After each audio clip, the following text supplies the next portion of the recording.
The concrete industry is focused on reducing its emissions, with the aim to produce net zero concrete by 2050, but have been making efforts to improve environmental performance and implement sustainable practices for decades of operations in the province of British Columbia and across Canada.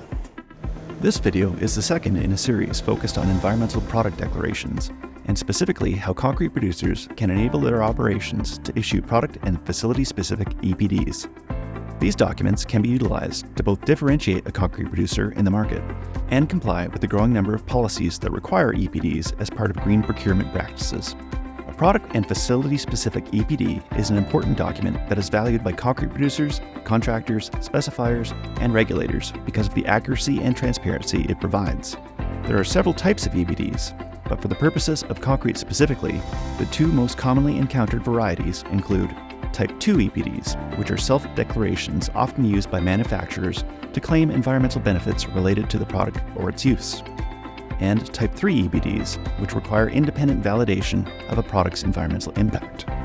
For a concrete producer to generate their own EPDs, they must first identify a qualified company that will guide them through the process, facilitate the ability to enter mix designs specific to a given manufacturing facility, and arrange for third-party validation of the information on a mix-by-mix basis.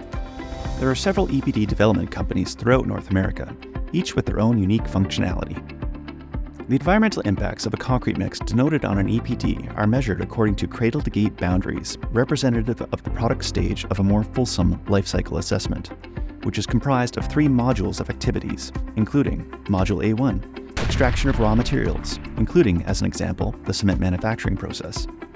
Module A2, transportation of raw materials to the concrete batch plant, which depends on haul distances and mode of transport. Module A3, the concrete production process, related to the fuel use and electricity consumed on site, as well as consideration for recycling initiatives such as reclaimer systems or waste and water management. Modules A4, which represent the transportation of concrete to the project site, and Module A5, which is related to construction activities such as pumping, placing, or curing activities, are not commonly expressed on an EPD, but can be added voluntarily. The process of developing an EPD begins with an in-depth information gathering exercise specific to the concrete manufacturing facility itself and the type of EPD that is being created. You will be asked to provide information related to the most recent full year's worth of operating data, including key parameters such as total material consumption and transportation distances for each material, total natural gas consumption, total electricity consumption, total water consumption and reuse metrics, fuel use for mixer trucks and on-site equipment, total production volume, and a variety of other additional data related to waste and on-site pollutants. This information is confidential and not reported on an environmental product declaration, but is critical to the calculation processes. The next stage of information gathering involves an examination of all the raw material supply sources such as cement, aggregates, and admixtures.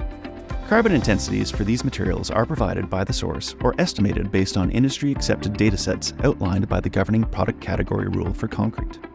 Once all this information is shared and validated through guidance and discussion with your EPD developer, you will be given access to calculator tools that have been calibrated for your manufacturing site.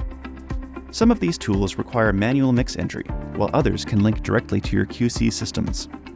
The tool takes your mix design, which remains confidential, and performs the necessary calculations that have been calibrated against your specific facility to produce the product and facility-specific EPD report. In the case of a Type 3 EPD, the report is then forwarded to a third-party agency for verification before it is approved and published to the internet as a public document. Some tools allow for draft or unpublished EPDs to be generated as well. An EPD is valid for a period of 5 years. In terms of cost, concrete producers can expect to pay an annual licensing fee, both for the EPD developer and the third-party validation process, with pricing models that vary according to the provider. The information gathering process can also vary, depending on a concrete producer's internal systems that may or may not be in place to track the data. It can take 90 to 120 days to gather all the necessary information and validate the calculations before a concrete producer is EPD ready. So it is recommended to be proactive in investigating EPDs as opposed to waiting for local regulations or project specifications to come into force. We spoke with some of Concrete BC's producer members to learn more about their EPD journey.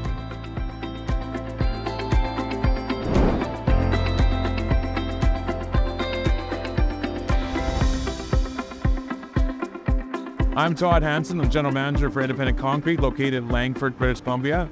We're here today at Trio Ready Mix located in Victoria. We enlisted Climate Earth in February 2022 to help us with them. And we didn't produce EPDs until July of 2022, so a little over 5 months. I probably had myself and 3 other staff helping me with it over the 5 months. I would say the easiest ones to provide was the source of materials and modes of transportation. Then you get down into the how you're doing your business, how you're making your concrete, how much power usage you have, how much diesel fuel you use, and any other fuels or sources of energy you use for making your product. And then for every kilogram or ton of cement and aggregates you're bringing in, how much waste you're generating and how much you recycle. If you have a recycling program like a reclaimer or filter breast, if you're reusing your water, that's the most time consuming, is just figuring out and putting numbers to your recycling amounts and how much your waste you're sending away to a landfill, for example. Climate Earth was really good to work with. They were very knowledgeable and helped us through the process. Of course, there was a lot we had to do on our own, but they helped guide us. If we had questions, they were approachable as we had questions arise, and they were help us tweak our EPDs at the end. Between the accounting and the production software that we have, the information was there. It's just mining all the information that you needed. I probably would have started sooner, knowing how much is involved and how fast the industry's evolved to requiring EPDs. I thought we had lots of time when we were doing it, but then Langford implemented their policy and that had to fast track what we were doing. I definitely recommend to do it and get on it sooner the better. And don't wait until you are told you have to for a project, because by then it's too late. It takes too long to do it and you can't rush it. So it's coming. More and more municipalities are implementing EPDs in their municipal projects. So it's something that's, you got to get on board sometimes, better now than never. My name's Stephen Hay. I'm with Trio Ready Mix here in Victoria, and I'm the general manager. Start to finish, we were about 3 months for getting our EPDs ready. We could have done it a little quicker if we had time pressures, but that was kind of the path we took without any pressure. We had 1 primary member working on it, and then 2 auxiliary just helping collect data, but not full time, not even close. I would bet it was less than 30 hours of work to get the whole thing up and running. At the beginning, it was a little overwhelming looking at all the data that was required. But as we went through it, we found we had most of it in hand within our existing accounting and batch software. Other components of it were figuring out distances and transportation logistics and measuring fuel usage and kilometers. I don't think any of the information was that difficult to provide. Once we started looking, we had it all at hand. It's mainly just getting organized and doing it.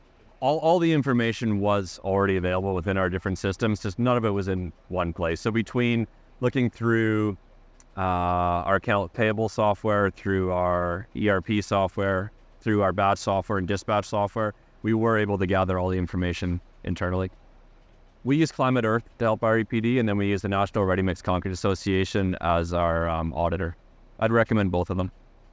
I think it's pretty seamless working with some of the providers.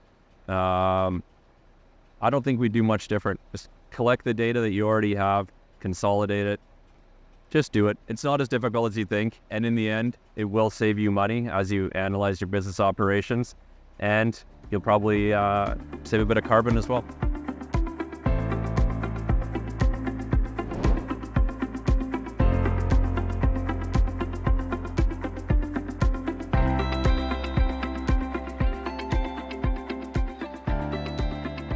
We chose Athena, now Theta.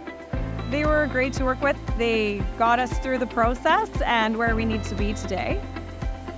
As an early adopter, we've been able to see some evolution with the verifiers, and we actually look forward to reassessing in a few years once our term is up. The process can be different for everyone. It took us about 6 months to gather and assess all of the information and transfer it through to Athena. There's also a secondary process of the third-party verifying, which took a little bit more time due to backlog.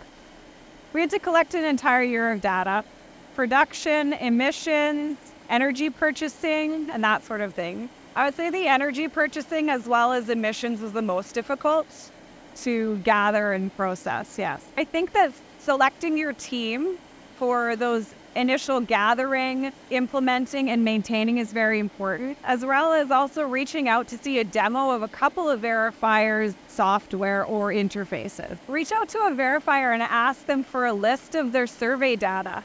Take a look at what you currently have for tracking, and if everything on the list is solid, then start the process now. Otherwise, take around 6 months to get those things underway and then start the process, because you'll need a full year of data, and these numbers stay with you for 5 years. Please visit the Concrete BC website for more information, including more details on the content of this video to help your operation become EPD ready. Thanks for watching.